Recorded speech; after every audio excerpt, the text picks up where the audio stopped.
We'll now go to voting because we have competing markups and other committees, and people have to leave here soon. We'll go to Bove's nomination. The clerk will call the roll. Mr. Chairman, point of personal privilege. Mr. Chairman, Point of according to personal- Rule 4 of the committee, we have the right to continue to debate this nomination. No. I'm invoking Rule 4 of the committee. We have the right to debate this nomination. You're And out of order. I'm seconding Mr. Senator Chairman. Booker's demand for a vote on his request to hear from the whistleblower. Mr. Chairman, you should at least acknowledge my Rule 4 point of order. You're out of order. I don't understand this. What are you afraid of about even debating this? by proxy- Putting things on the record, hearing from every senator, dear God, that's what our obligations are. It's to state our reasons for debate. At least address the Rule 4 point of order that we're calling. There's no need to rush this. What are we afraid of?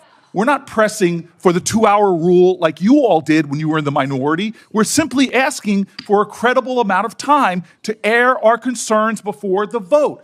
We respect each other in this committee. We respect the understanding that we have things to say. But yet we're doing this in a way that makes no sense to me. And it makes no sense to me because we're not trying to do things like force the committee to close or force a 2-hour rule. This is about understanding that people on this side have a responsibility to state their issues. You're out of order? Mr. Sir, you could call me out of order because this is out of order. This undermines the basic decency of this committee. Yes, maybe overrule a Rule 4, but at least address the Rule 4 point of order that senators were elected to debate issues and debate nominees. This is absolutely insane. What is the rush?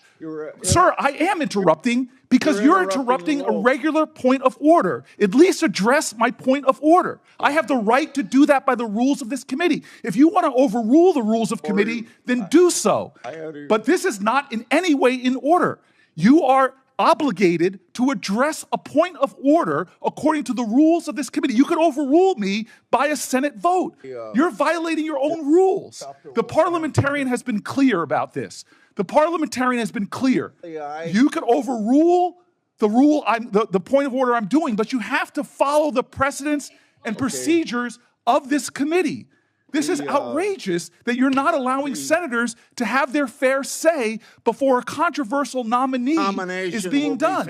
This is unbelievable. This is unjust. This is wrong. It is the further deterioration of this committee's integrity. With a person like this, what are you afraid of? Are you afraid of hearing from Chris Coons? From hearing from one of my colleagues? From hearing from Adam Schiff?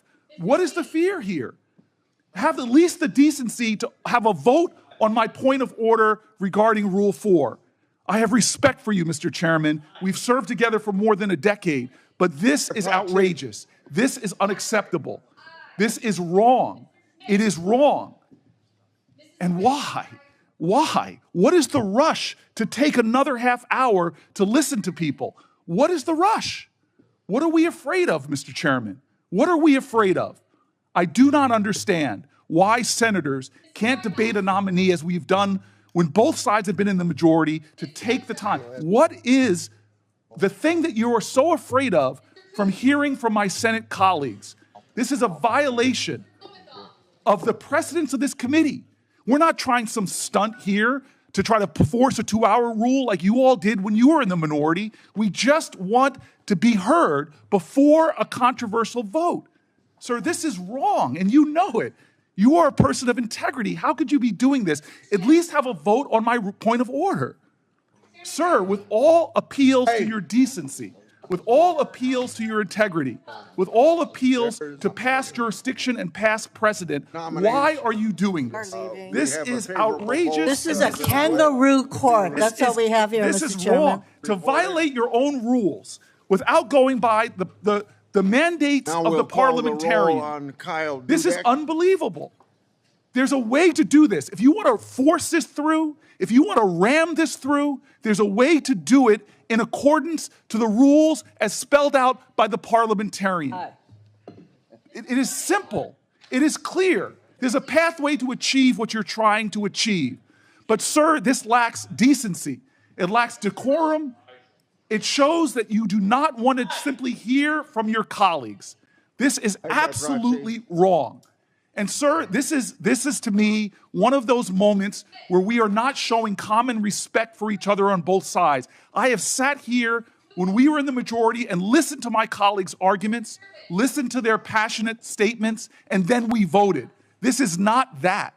This is us simply trying to rush through one of the most controversial nominees we've had under this presidential administration.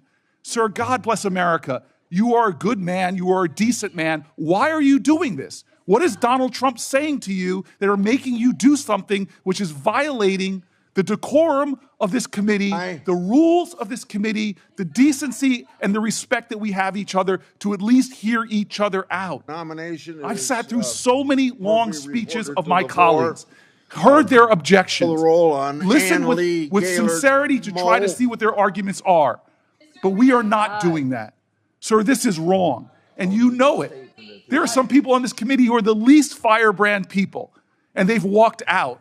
Some of the least controversial people in the Senate, some of the people that worked the hardest to find bipartisan common ground have just walked out of this committee. And you don't even seem to care, but I know you do. I know your heart, Senator Grassley. This is wrong. I know the kind of person you are, and you know this is wrong. This is not necessary.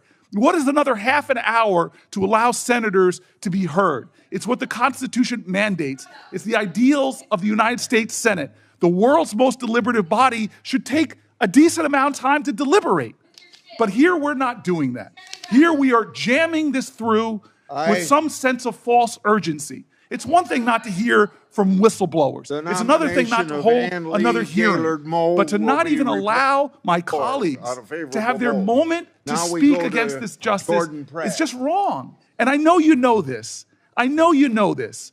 The only time this rule has ever been overturned by both parties was done when one minority was trying to pull some stunt to stop the committee from hearing. This is not that. This is not the 2-hour rule. This is a basic element of the ideals of this committee, sir. It is the basic understanding of having debate and deliberation. It's a basic understanding of we can listen to each other even if we disagree, that we should have time and space and a forum to listen. Sir, this is just wrong in every way. It is wrong in every single way. This is an abuse of power. It's an undermining of the well-being and the integrity of this Senate and this committee that I for so long I've been so honored to be a part of. This is wrong, sir, and I join with my colleagues in leaving. This is a sham. Vote. This is wrong. We'll report We're better Jordan than this. Pratt to the floor. Now we'll have to vote on these nominees for U.S. Attorney because we don't have enough people on the other side, so we can't do it by voice vote. So the clerk will call the roll on Kurt Alme.